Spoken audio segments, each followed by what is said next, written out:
Welcome friends. Today we are going to start with the unit number 2 of metrology and quality control subject.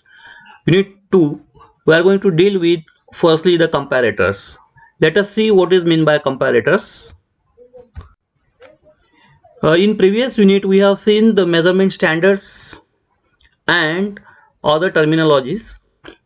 All the measurements require the unknown quantity to be compared with a known quantity called as standard. A measurement is generally made with respect to time, mass and length. In each of these cases, three elements are involved: the unknown quantity or the unknown, the standard, and a system for comparing them. A comparator is a precision instrument employed to compare the dimensions of a given component with a working standard, usually the slip gauges. As the name suggests, comparator, it is going to compare between the two things. It does not measure the actual dimension, but it indicates how much it differs from the basic dimension. See, here I have shown a basic principle of comparators. There is one comparator device and that is used for comparison purpose. See, a standard, that is slip gauge. We can see here slip gauge is mentioned here as standard. Initially, the comparator is adjusted to 0 on its dial with a standard job in position as shown in figure A. The reading H1 is taken with the help of the plunger of the comparator. Then the reading H2 is taken with a workpiece in position. Now here the standard is substituted by the workpiece. If H1 and H2 are different, then the change in the dimension will be shown on the dial of the comparator.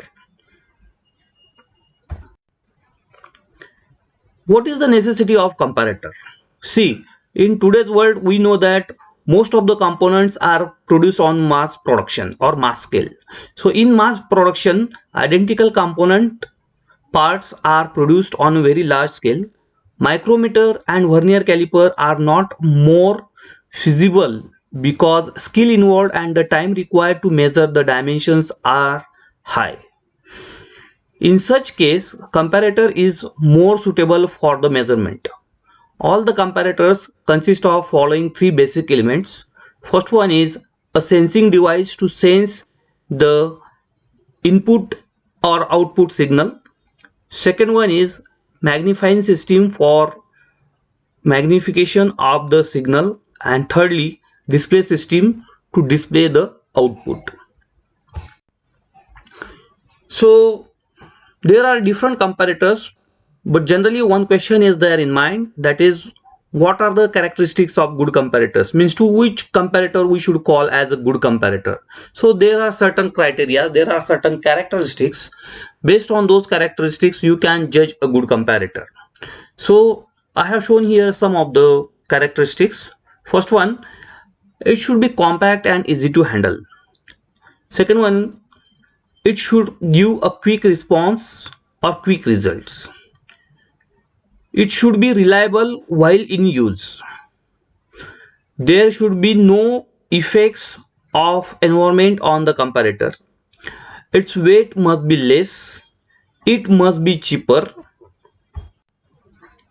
It must be easily available in the market. It should be sensitive as per the requirement. The design of comparator should be robust. It should be linear in scale so that it is easy to read and get a uniform response. It should have less maintenance. It should have a hard contact point with long life. And last one, it should be free from the backlash and wear. So classification of comparators. How comparators can be classified? So depending on the principle used in comparators and the type of indicating units used, the comparators can be classified as follows. First one is mechanical comparator.